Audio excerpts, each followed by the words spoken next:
राधा वल्लभ श्री हरिवंश राधा वल्लभ श्री हरिवंश सत्प्रेम सिंधु मकरंद रसोगधारा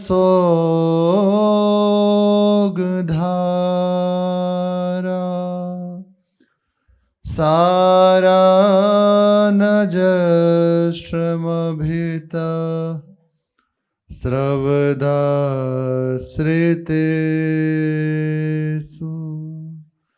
श्रीराधिके तब कदा चरणारविंदम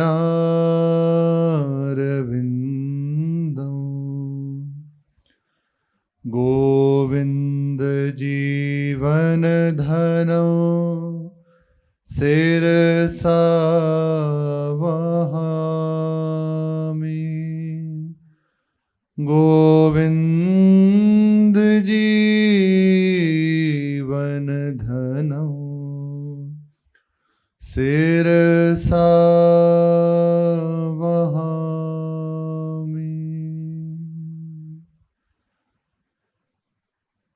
प्रसंग चल रहा है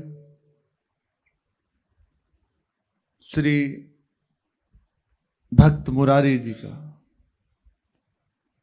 ये छत्तीसगढ़ के निवासी थे।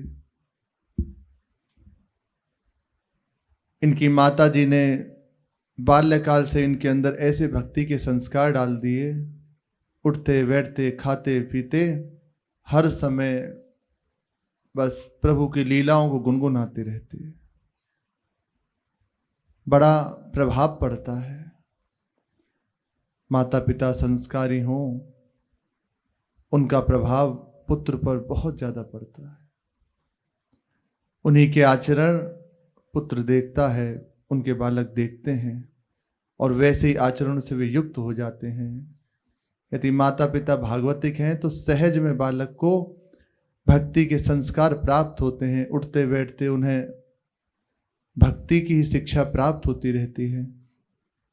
और माता पिता यदि भागवतिक नहीं है तो संसारिकता सीखने की जरूरत नहीं होती कहीं। उन्हें उनके दर्शन मात्र से, उनके संभाषण से उनके हृदय में वे सब आने लगती है। खास बात है, माता पिता का बहुत प्रभाव पड़ता है। प्रथम गुरु माता पिता ही होते हैं। बालक के सबसे पहले गुरु माता पिता होते हैं। वही फिर आगे चल के जब भागवतिक उन्नति करता है तो भगवान गुरु रूप में आकर उसका हाथ पकड़ लेते हैं और अपनी प्राप्ति करा देते हैं। लेकिन पहला संस्कार माता की कृपा से, पिता की कृपा से होता है। श्री मुरारी भगत जी को बचपन से ही माता जी ने ऐसे संस्कार दे दिए कि बस हर समय वे उठते बैठते ठाकुर जी की लीलाएं गाते हैं। अब ऐसी विचित्र भगवान की लीला है, कलिकाल का प्रभाव है। अब बालक रो रहा है तो उसके हाथ में मोबाइल दे दिया। अब वो खा रहा है तो हाथ में मोबाइल दे दिया। तो संस्कार तो खुद ही अशुद्ध हो रहे हैं। नहीं, पहले ही जो वो अगर पा रहा है तो उसके चिंतन में भगवान की कोई गुण लीला जा रही है तो हृदय पवित्र हो रहा है और जो प्रसाद है वो तब वो प्रभाव दिखाएगा। जब गुरुजन देखते हैं, माता पिता देखते हैं, बालक को समझाते हैं, स्कूल जा रहे हो पहले सबको प्रणाम करो, चरण छू सबके, ये सबसे नमस्कार करो, अपने स्कूल में जाके भी गुरुजी के चरण छू, तो क्या होगा? जितना नम्र होते जाओगे विद्या ग्रहण होती चली जाएगी, विद्या हृदय में स्फुरित होने लगेगी, जितनी दैन्यता होती चली जाएगी। और विनम्रता ऐसी से तो आती है, सबके सामने झुकने का प्रभाव, सबके सामने झुकने की बात आए। अब ये तो है नहीं, पर बड़ा व्यवहार गलत हो जाता है। बच्चे जिनको भागवतिक संस्कार माता पिता नहीं देते, उनके अंदर इतना अहम होता है, वो ठीक से बात नहीं करना चाहते किसी से। अब मुरारी जो भक्त हैं, उनकी हर समय उनकी ऐसी स्थिति हो गई, भक्ति का अंकुरन हृदय में हो गया, वो बढ़ने लगा, पुष्पित होने लगा, पल्लवित होने लगा। इसका प्रभाव ऐसा हुआ कि घर के बाहर की भी सभी माताएं उन्हें बहुत प्यार करती और बड़ा दुलार करती। वे भी उन्हें रोक लेती और कहती कि आप हमें कोई सुंदर लीला गा के सुनाओ। तो वे भी बड़े आनंद में भर के, जिसे नशा हो जाता है ना, जैसे प्रभु के लीला का, गान का, तो बस उसे और कुछ सुहाता नहीं है। वो जहाँ बैठेगा, जहाँ देखा कि हमारे संगति के लोग हैं, तो बस चालू हो जाएगा। ये बड़ी अच्छी बात है। उसने देखा ये हमारे उसके हैं, तो बस चालू। अब घंटे बीत गए, कितना समय बीत, कोई उसमें विचार नहीं। तो बड़ी प्रसन्नता होती जब उनसे कहती कि लीलाओं को सुनाओ। तो वे ठाकुर जी की कोई भी बाल लीलाएं हैं, श्री किशोरी जी के साथ लीलाएं हैं, उनको गाकर सुनाते। सुंदर स्वभाव, सुंदर स्वरूप, बड़े सुंदर लगते हैं। धीरे धीरे उनके जीवन में ये जो रंग ढंग था वे छूटने लगा, क्योंकि भगवान अपना रहे हैं। भगवान ने कृपा करके पहले उनके पिता का देहावसान कराया। अब माता जी थी, एक उनका आश्रय था, तो उनको भी नहीं रखने दिया। एकमात्र बस मेरा हो। तो माता जी की भी अंतिम अवस्था, उन्होंने बुलाया और कहा अब मैं जा रही हूँ, वहीं जा रही हूँ जहाँ सबको जाना है, और तू चिंता मत करना, तेरे रक्षक प्रभु हैं। अंतिम माता जी का उपदेश और आशीर्वाद कि मैं चिंता करके कर क्या सकती हूँ, तू भी मत चिंता करना, भगवान तेरे रक्षक है, मैं उन्हीं के हाथ में तुझे सौंप कर जा रही हूँ, वही तुझे संभालेंगे। और अब परलोक से धार गई। मुरारी भक्त जो थे, जब उनकी माता जी पधार गई, अब वे अकेले हो गए। हृदय एकदम कचोटता, बड़ा विकल होता कि अब कोई मेरा नहीं है। पर माता जी की बात आ जाती। माता जी ने कहा भगवान तुम्हारे हैं, बस ये है। अब हृदय जिसका कोई आश्रय नहीं, एक आश्रय भी छूट गया, तो अब एकांत, अब अकेलापन हर समय खलने लगा। वे गांव में भी माताओं से दुलार पाते, लेकिन कहीं उनको सुख नहीं मिलता, कहीं उन्हें आनंद नहीं मिलता। एक खंडर था गांव के बाहर, वहां जाकर बैठ जाते। कई बार प्रसाद मिलता भी, नहीं भी मिलता, पर कहीं रोक टोक नहीं थी। वे कहीं भी जाएं, उन्हें सुंदर प्रसाद पा सकते, लेकिन वो स्वयं जानकर नहीं जाते थे। एक बार लगातार 3 दिन बीत गए, वे भी गांव के अंदर नहीं आए और कोई वहां तक नहीं पहुंचा। तो ना कुछ खाया ना पिया, छोटी अवस्था ही थी। बस उन्हें अब लगा कि अब मेरी अंतिम अवस्था है, अब प्राण छूट जाएंगे बस। तो जिनके लिए प्राण है, जिनके हम हैं, उन्हीं का चिंतन प्रारंभ हो गया। एकमात्र प्रभु ही अब हैं, दूसरा तो कोई है नहीं। बस उन्होंने विचार किया, वह अंतिम अपनी पद गाकर भगवान के चरणों में समर्पित कर देते हैं। तो उस समय विरह भाव में युक्त होकर एक पद का गायन किया। विसर न जाओ मेरे मीत, यह वर मांगू मैंने।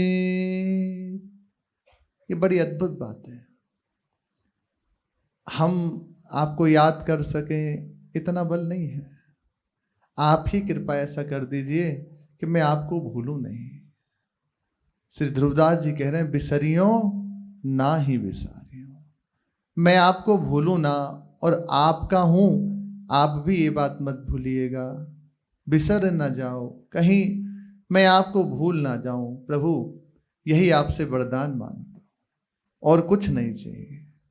हम किसी योग्य नहीं, बस जैसे भी आपके हैं, आपको ना भूलें।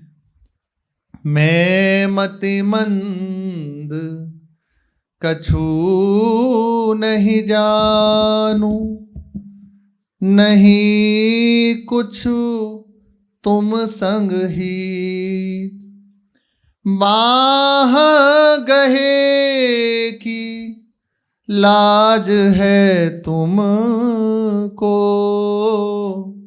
तुम संग मेरी जीत,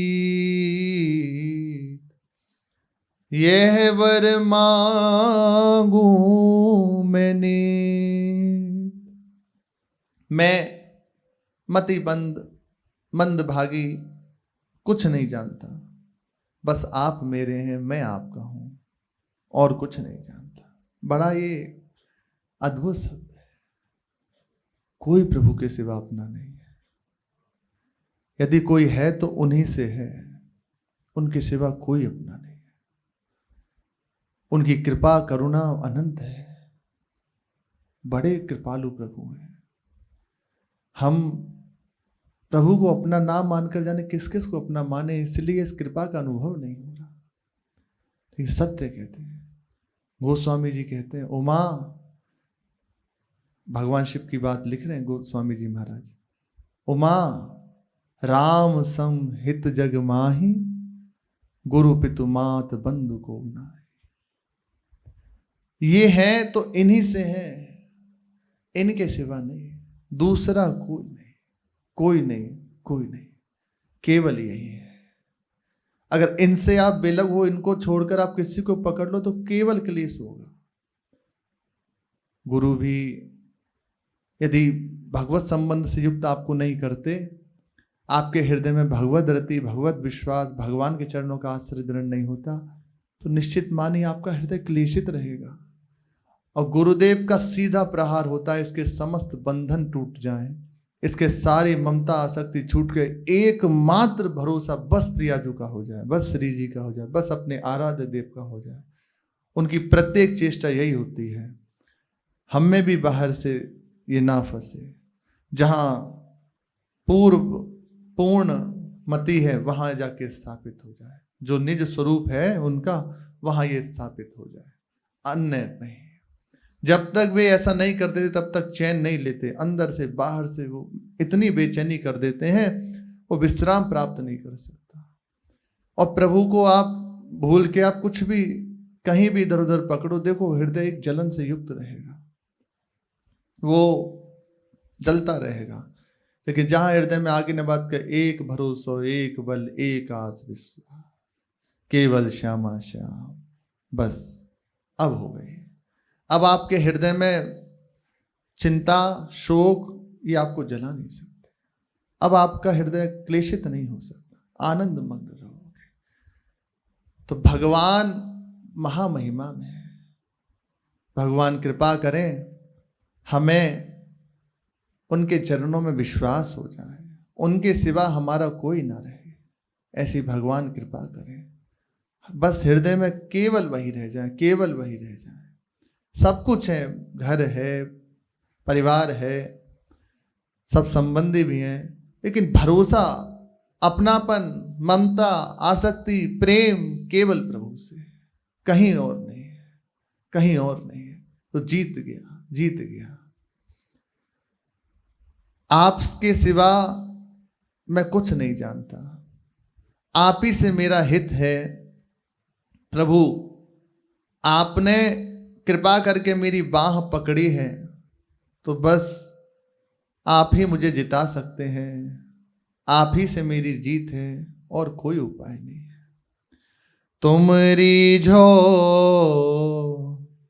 ऐसो गुण नाही, अवगुण की हूँ भीत, अवगुण जानी विसारोगे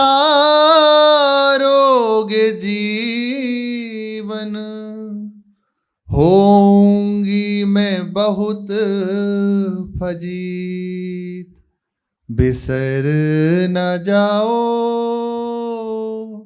मेरे मीत, यह वर मांगू मैंने। आप रीझ जाए, आपको रिझा सकूं, मेरे अंदर ऐसा कोई गुण नहीं है।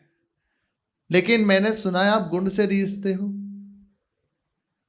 तो प्रभु अब ये गुण चाहे अवगुण हो, तो अभी रीझ जाओ। आपको तो रीझ ना न जाने कौन से गुण पर दयानिधि रीझ जाते हैं।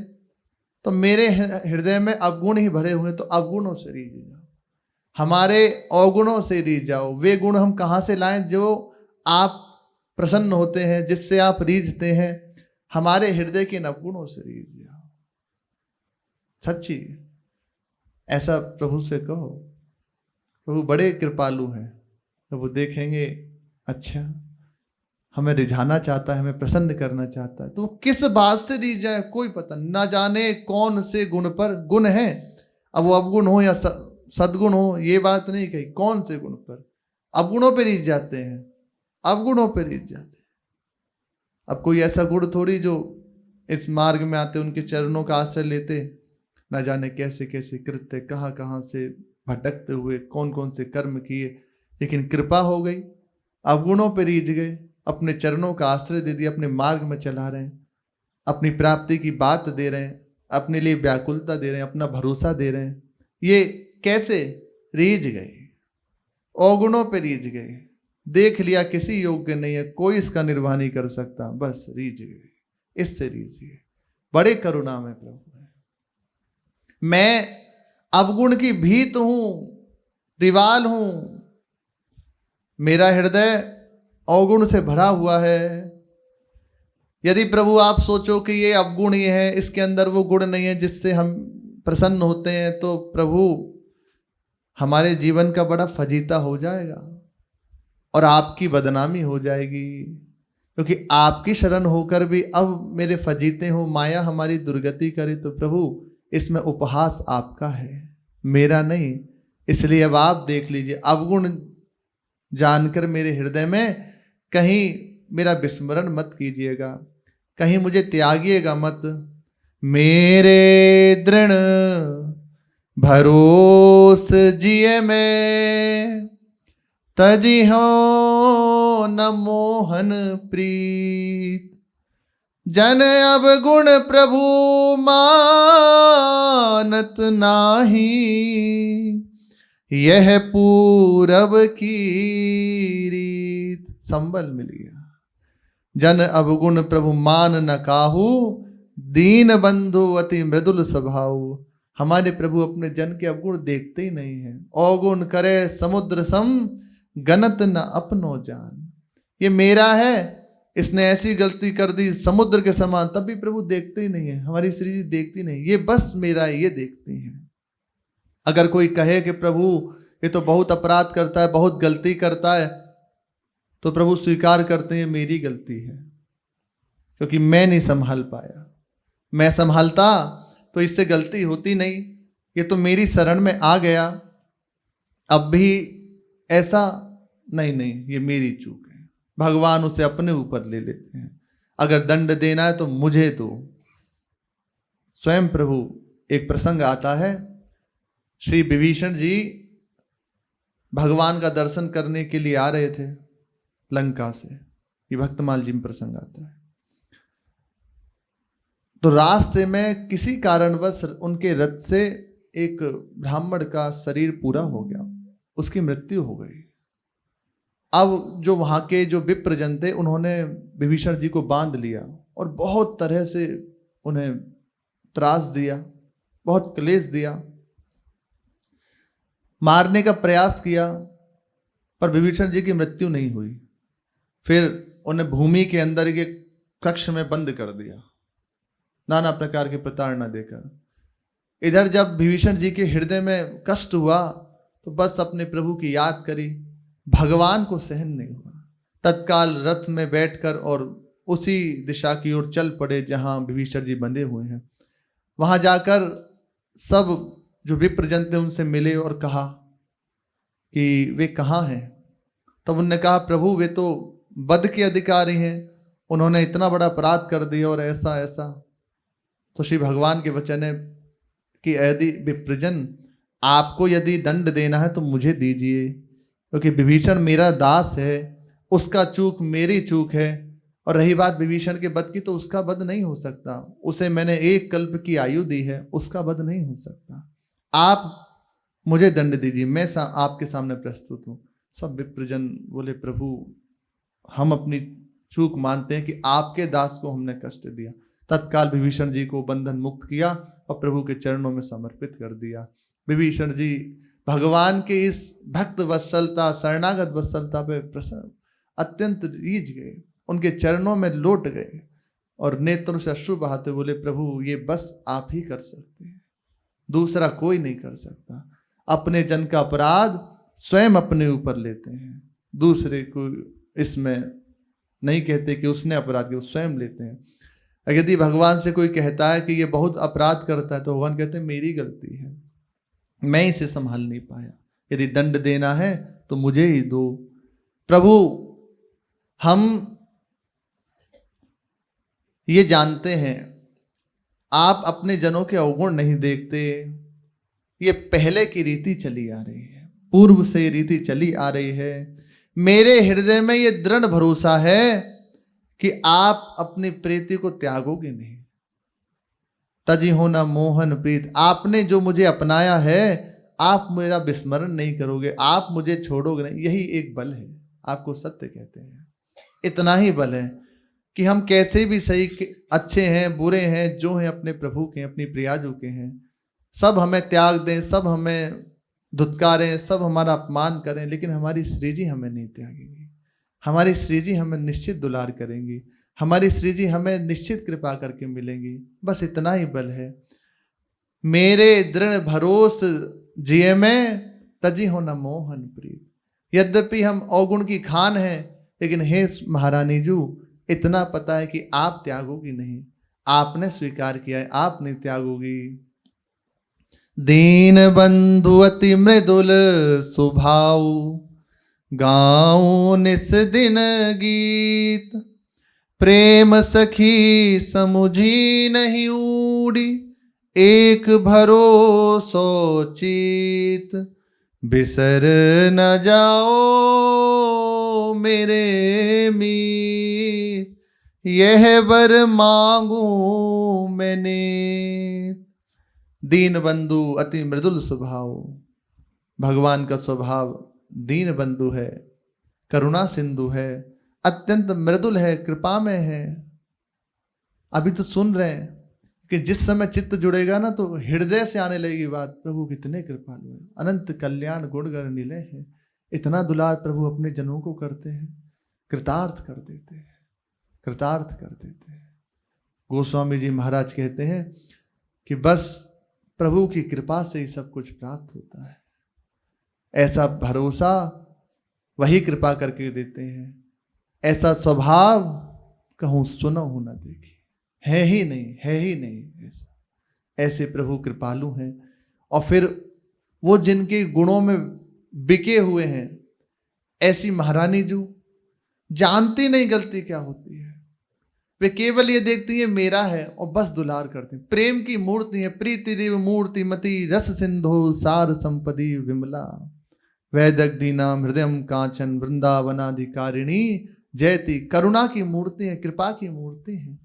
वे कुछ और जानती नहीं, केवल दुलार करना जानती हैं। कोई हो कैसा भी हो, बस सबको दुलार करना। उनके प्रेम के अधीन है प्रभु। लालन सदा प्रेम अधीन, हर समय प्रियाजू के अधीन बने रहते हैं, उनके प्रेम के। ऐसा स्वभाव श्री जी का, ओह। लेकिन जिस समय हृदय उनसे जुड़ेगा ना, तब बस रोने के सिवा कुछ नहीं रह जाता। महापुरुषों के पास बस नेत्रों से अश्रु बहाते हुए प्रियाजू का स्वभाव, प्रियाजू का रूप, बस इसी में बिके रहते हैं। ऐसा दुलार श्री जी का अत्यंत मृदुल स्वभाव है, अत्यंत कृपा में स्वभाव है। उन्हीं के इस कृपा में स्वभाव का भरोसा है, उन्हीं की कृपा का एक बल है। नहीं तो यदि अपनी ओर देखा जाए तो केवल दुख ही दुख प्रकट होगा। निश्चित कहते हैं केवल क्लेश होगा, ना वैसा साधन है, ना वैसी हृदय में आर्त वृत्ति है, ना ऐसी भजन की रति है। अब एक ही बात बचती है, प्रियाजू अपनी कृपा से संभाल लेंगे, अपनी कृपा से निभा लेंगे। केवल कृपा। प्रेम सखी समझू नहीं ऊडी, बस एक भरोसा, एक भरोसा आपका है प्रभु, बिसर ना जाना। कहते कहते स्वर लड़खड़ा गया और वहीं मूर्छित होकर गिर गए। उस मूर्छा अवस्था में भी इतनी पंक्ति चल रही है, तजी हो न मोहन प्रीत, प्रभु प्रीति मत त्याग देना, हमारे गुण अवगुण देख के प्रीति मत त्याग देना। इतनी पंक्ति उनके मुख से बस निकल रही है और अचेत अवस्था में है। थोड़ी देर में ये अवस्था तो श्री मुरारी भक्त की है, और थोड़ी ही देर में देखा कि जो खंडर पड़ा था, एक पुराना मंदिर था, उसमें से एक विश्व मोहिनी वस्त्राभूषणों से सुसज्जित एक सुंदर देवी, त्रिलोक्य सुंदरी जगन मोहिनी, वहां से एक हाथ में थाली लेके और एक हाथ में जलजारी लेकर चली आ रही है। ऐसा स्वरूप है उनका, इतना सुंदर है कि अद्भुत, विलक्षण। और वे मुरारी भक्त जो है उनके पास आकर बैठ गई, वो थाली रखी, झारी रखी और उनको उठा के अपनी गोद में लिया और अपने कर कमल से उनको दुलार करने लगी। बस थोड़ी थोड़ी चेतना आ रही है पर फिर विलुप्त हो रही है। वो जो देवी प्रकट हुई थी, उनने कहा, बेटा तुम चिंता मत करो, जिसकी कोई सुध लेने वाला नहीं है उसकी सुध मैं लेती हूँ। सारा संसार मेरी संतान है, सबके लिए मेरे हृदय में अपार प्रीति है और बहुत व्यथा है सबके लिए। मैं सबकी सुधि लेने वाली हूँ, तुम चिंता मत करो। मैं किसी की उपेक्षा करूं ऐसा संभव ही नहीं। मैं प्रत्येक जीव को देखती रहती हूँ, उसका भरण पोषण करती रहती हूँ। तुम्हारा दुख देखकर मैं रो पड़ी हूँ, मुझे सहन नहीं हुआ। कहा उठो, ये प्रसाद पाओ। उठाया और जो सुंदर प्रसाद लाई थी, भोग लाई थी, वे उन्हें अपने हाथ से पवाया। पर वो अभी पूर्ण प्रकृतिस्थ नहीं है। वैसी अवस्था में सुंदर प्रसाद पाया, जल पिलाया और फिर वैसे ही वो उनकी गोद में ही लेट गए मुरारी भक्त, और अपने हाथ से दुलार करते करते वो अपने हाथ से दुलार कर रहे हैं और मुरारी भक्त उन्हीं की गोद में सो गए। प्रातःकाल जब हुआ तो उनकी जब नेत्र खुले, देख रहे हैं कि चिड़िया चहचहा रही हैं, सब लोग बागों का आना जाना हो रहा है। उनकी दशा बड़ी विक्षिप्त सी है, कुछ समझ नहीं आ रहा। बस ना जाने क्यों दहाड़ मार मार के रो रहे, बस हृदय को पकड़ के बस रोए जा रहे हैं और कुछ समझ नहीं। बहुत देर तक यही अवस्था रही। फिर जाने क्या एक सूझ हुई, उठे और चल पड़े गांव की ओर। अब जो भी रास्ते में मिलता सबके चरणों में प्रणाम करते, सबको जगन माता के रूप में देखते, बस सबके चरणों में प्रणाम करते, जो भी रास्ते में मिलता। ऐसी दशा एक बार के दर्शन से हो गई। अब उनको पूरा चराचर जगन माता रूप में दिखाई देने लगा, पूरा चराचर स्वरूप उन्हें भगवत स्वरूप दिखाई देने लगा। ये है, केवल प्रसाद नहीं पवाया, हृदय की ग्रंथि खुल गई, पूरा जगत उन्हें भगवत स्वरूप दिखाई देने लगा, सबके चरणों में पड़ते। अब ये वाली बात राजा के पास पहुंची, जो छत्तीसगढ़ के राजा थे उनके पास पहुंची। राजा ने उन्हें पकड़वाया और अपने जो महल था उसमें बुलवाया और बुलवाकर कहा ये सब क्या है, बहुत डांटा। पर वे बिल्कुल उनकी डांट से कोई फिक्र नहीं, वैसे ही अपने आनंद मग्न। उन्हें राजा भी वैसे ही दिखाई दे रहा, उनको भी प्रणाम किया। उन्होंने कहा आज से तुम इस छत्तीसगढ़ में दिखाई नहीं देने चाहिए, निकल जाओ यहाँ से। आपके कारण ये हमारा राज्य कहीं किसी गलत मार्ग पर न चल जाए, ऐसा ना हो तुम्हारे कारण यहाँ संकीर्णता आ जाए, चले जाओ। निकाल दिया। वे प्रसन्न, क्योंकि अब उनके हृदय में किसी चीज का राग ही नहीं, कोई मतलब नहीं किसी बात। बड़े आनंद में अपने बस मुस्कुराते हुए एक पद का गायन किया, कमल मुख देखत तृपति ना हो। ऐसा सुंदर पद का गायन किया राजा को देखते हुए, और प्रणाम किया राजा को और चल दिए। कहाँ चले जा रहे हैं इसकी सुधि नहीं है, पर जहां अपना निज ठिकाना है उधर की ओर ही चले जा रहे हैं। निज ठिकाना अपने प्रीतम के देश, अपना निज घर श्री वृंदावन धाम, यहाँ के लिए चल पड़े पैदल पैदल। कई महीने में ये वृंदावन आए और आकर इन्हें बड़ा आनंद मिला। इनका बस यहाँ एक ही मात्र इतना ही कार्य था कि यमुना जी किनारे किनारे भ्रमण करते रहते, घूमते, कभी नाचने लगते, कभी गाते, कभी चिल्ला चिल्ला के रोते। ये प्रेम की अवस्था है। अभी पुलकित शरीर है, सहज में पड़े हैं, ना धूप की कोई परवाह, ना छांव की परवाह, बस यमुना जी किनारे ऐसे टहलते रहते। यों मिले इश्क में मिटकर, जो लेखक हैं वे लिख रहे हैं, यों मिले इश्क में मिलकर मिटकर मुझे हासिल मेरा, कि जर्रा जर्रा तेरे कूचे का बने दिल में। शायर की शायरी है। ऐसा ही होता है प्रेम का नशा, और इस नशे को केवल प्रेमी ही जानता है, दूसरा इसका अनुमान भी नहीं कर सकता। जिसके हृदय में थोड़ी प्रीति है वे बस इसका अनुमान लगा सकता है, वरना और कोई नहीं। मुंह का स्वाद अनवत, प्रेम क्या है? गूंगे को गुड़ स्वाद, कैसे के कही जात गदाधर, गूंगे को गुड़ स्वाद। प्रेमी अपने प्यारे के चरणों में त्रिभुवन को न्यौछावर कर देता है, उसे अपने प्यारे के सिवा कुछ दिखाई नहीं देता, बस एकमात्र प्रीतम ही उसके नेत्रों के सामने नृत्य करता रहता है। इश्क का हाल किसी आशिक से पूछिए, और जलने का मजा, देखो जलने में भी मजा है, जलने का मजा किसी परवाने से पूछिए, क्यों जल रहा है, इसमें भी एक स्वाद है। प्रेम बड़ी अद्भुत चीज है, बड़ी अद्भुत चीज है। यह पागलपन, ये प्रेम का नशा किसी खुश नसीब को प्राप्त होता है। सब इस प्रेम के अधिकारी थोड़ी हैं। श्री वल्लभाचार्य महाप्रभु के पास एक शिष्य उनके गए, उन्होंने कहा प्रभु हमारी इच्छा हो रही है कि हम ब्राह्मणों को भोजन कराएं, 100 ब्राह्मणों को भोजन। तो उनने कहा किसी एक वैष्णव को करा दो तो एक बराबर है।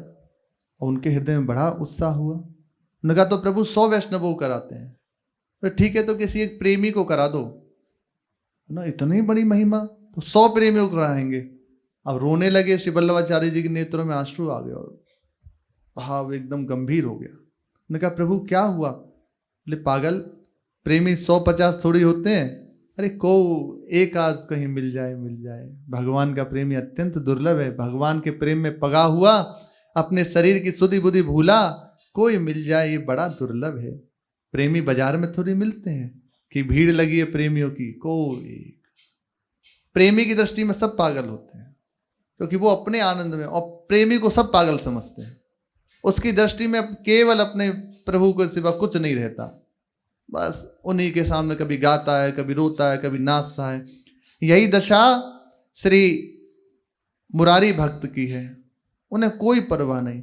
इधर तो श्री मुरारी भक्त यहाँ वृंदावन आ गए, और जब राजा ने इन्हें त्याग दिया और छत्तीसगढ़ से हटने की आज्ञा दे दी, तो उनके हृदय में कुछ समय बाद, क्योंकि राजा भक्त थे, बड़ा पश्चाताप हुआ। अब तो एकांत में जाके बड़े चिल्ला चिल्ला के रोने लगे कि मैंने एक भक्त का अपराध कर दिया, मैंने एक संत का अपराध कर दिया। अरे भगवान अपना अपराध तो सह जाते हैं, पर अपने भक्त का अपराध नहीं सह पाते। निश्चित है मेरे राज्य का नाश हो जाएगा, मेरी प्रजा का नाश हो जाएगा, निश्चित है कोई ना कोई बड़ी विपत्ति आएगी। मैंने मुरारी भक्त का अपराध कर दिया। ऐसे भक्त जो किसी से कुछ ले थोड़ी रहे थे, किसी को कष्ट थोड़ी दे रहे थे, मैंने अपने इस राजमद में आके उनका अपराध कर दिया। अब इसका एक ही मोचन है, जब तक वे मेरे राज्य में नहीं आ जाएंगे तब तक मैं चैन नहीं लूंगा। तत्काल उन्होंने बहुत ढूंढवाया आस पड़ोस, लेकिन उनकी पता नहीं चली। उन्होंने विचार किया कि पूरे अपने राज समाज के संग चल पड़े। कहाँ होंगे? बस अनुमान करते हुए बोले वृंदावन चलते हैं, वहां मिल सकते हैं। और राजा यहाँ वृंदावन आए, उनकी रानी, राज परिकर पूरा। यहाँ आकर बहुतों से पूछा कि इसी मुरारी भक्त को जानते हो? तो उन्होंने कहा इस नाम का तो हमने कोई नहीं देखा। फिर एक कहा कि एक यमुना जी के किनारे एक पागल को देखा है, वो ऐसी अवस्था में रहते थे, मिल गया खा लिया, नहीं तो बस आनंद में नाच रहे हैं, गा रहे हैं, रो रहे हैं, बस ऐसे। उसको देखा है वे यमुना जी के किनारे किनारे कभी नाचता है तो कभी गाता है, कभी रोता है, चिल्लाता है, कुछ मिल जाए तो खा लिया, नहीं तो ऐसे ही सो गया, वहीं सो गया, किसी से कोई मतलब नहीं, किसी से वार्ता नहीं करता। समझ गए राजा कि हो ना हो ये भक्त हैं, मुरारी भक्त यही हैं। तत्काल उन्होंने यमुना किनारे का रास्ता पकड़ा और अपनी रानी से और उनसे कहा आप इधर जाओ, हम इधर जाते हैं, क्योंकि कई घाट हैं अलग अलग, तो सबको ढूंढने के लिए कह दिया। राजा ने देखा कि जो किनारे किनारे ढूंढ रहे थे कि गर्मी पड़ रही है, सूर्य का ताप ऊपर से और बालू का बड़ी तप्त, तूड़ दृष्टि पड़ी राजा की, पर राजा भी नंगे पैर थे, बड़ा हृदय में पश्चाताप है। उनकी दृष्टि पड़ी कि दूर यमुना जी के किनारे एक पागल अवस्था में, एकदम विक्षिप्त जैसी अवस्था है और नाच रहा है कड़ी धूप में, नंगे पैर। जब गौर से देखा तो समझ गए, अरे ये यही तो है मुरारी भक्त। तत्काल उनकी ओर दौड़े। अब इधर श्री जो मुरारी भक्त थे उनके हृदय में कौतूहल सूझा, वे नाचना बंद कर दिए और यमुना जी में कूद गए। यमुना जी में कूद के बहुत देर तक कलोल करते रहे। राजा ने किनारे पे जाके प्रणाम किया और कहा मैं क्षमा चाहता हूं। पर उनके हृदय में जो भक्त हैं उनके हृदय में इतना भी वो नहीं रोष कि इन्होंने मेरा अपमान किया, मुझे देश से निकाल दिया। वे राजा को पहचाने भी नहीं। उन्होंने यही देखा मेरे आराध्य देव विराजमान है, जैसे तैसे करके उनको बाहर निकाला और उनसे कहा प्रभु आपने मुझे क्षमा कर दिया, इस बात को मैं तभी मानूंगा आप मेरे साथ मेरे देश चलें, वहाँ चलें और वहाँ खूब आनंद से रहें, हमारी प्रजा को सुख पहुँचाएं, वहीं चलें। जाना नहीं चाहते थे, मना किया कि नहीं नहीं नहीं नहीं। बोले नहीं प्रभु आपको चलना पड़ेगा, यदि आप नहीं चलेंगे तो मैं यही समझूंगा कि आपने मुझे क्षमा नहीं किया। फिर जबरदस्ती एक पालकी मंगाई, उस पालकी में उन्हें बिठाया और राजा उसमें लगा कहार रूप से, अपने जो सामंत थे उनको लगाया, रानी को लगाया और फिर छत्तीसगढ़ की यात्रा करी। 2 महीने में पैदल पैदल यहाँ पहुंचे, 2 महीने में यात्रा तय करके। अब यहाँ आके राजा ने राज्य में बहुत बड़ा उत्सव किया, समस्त विप्र परिकर को बुलाया, उनको खूब अन्न वस्त्र दिए, उनको खूब तरह अच्छी अच्छी भेंटें दी, साधु महात्माओं की सेवा करी, बड़े प्रसन्न, पूरा राज्य में आनंद छा गया। और मुरारी भगत भी अपने आनंद में बस जब जैसा मन होता वैसे ही गाते, आनंदित होते, नाचते और वही पुराना स्थान खंडर में जाके बैठ जाते। अब इनके दर्शनों की भीड़ लग गई, हर समय कोई ना कोई इनके दर्शन में लगा रहता। तो ये कहते भैया मेरे दर्शन करने में क्या रखा है, दर्शन करो तो अपने हृदय के भीतर जो बहुरूपीय रूप से प्रभु बैठे हैं ना उनका दर्शन करो, बस वही तुम्हें सच्चे दर्शन करा सकते हैं, उन्हीं के दर्शन से तुम्हें तृप्तता प्राप्त हो सकती है।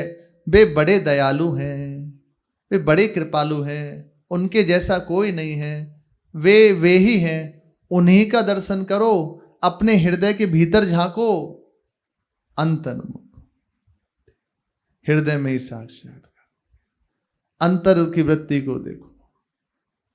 रग रग आरंभा होए अचंभा, छुम छुम भेद भनंदा है, अंदर ही नाद चल रहा है, अंदर ही सुनाई दे रहा है, अंदर ही दिखाई दे रहा है, बाहर तो यहीं दिखाई दे रहा है। इसी को दर्शन करो, इसी के दर्शन से तुम्हें तृप्ति होगी, तुम्हें विश्राम प्राप्त होगा। खोजो खोजो पकड़ो और उन्हें पहचानो, वही है, अनेकों रूप बदले हुए वही है, कोई दूसरा नहीं है। जब अंदर देख लोगे तो बाहर सब दिखाई वही देंगे, पहले अंदर एक बार उनका अनुसंधान करो।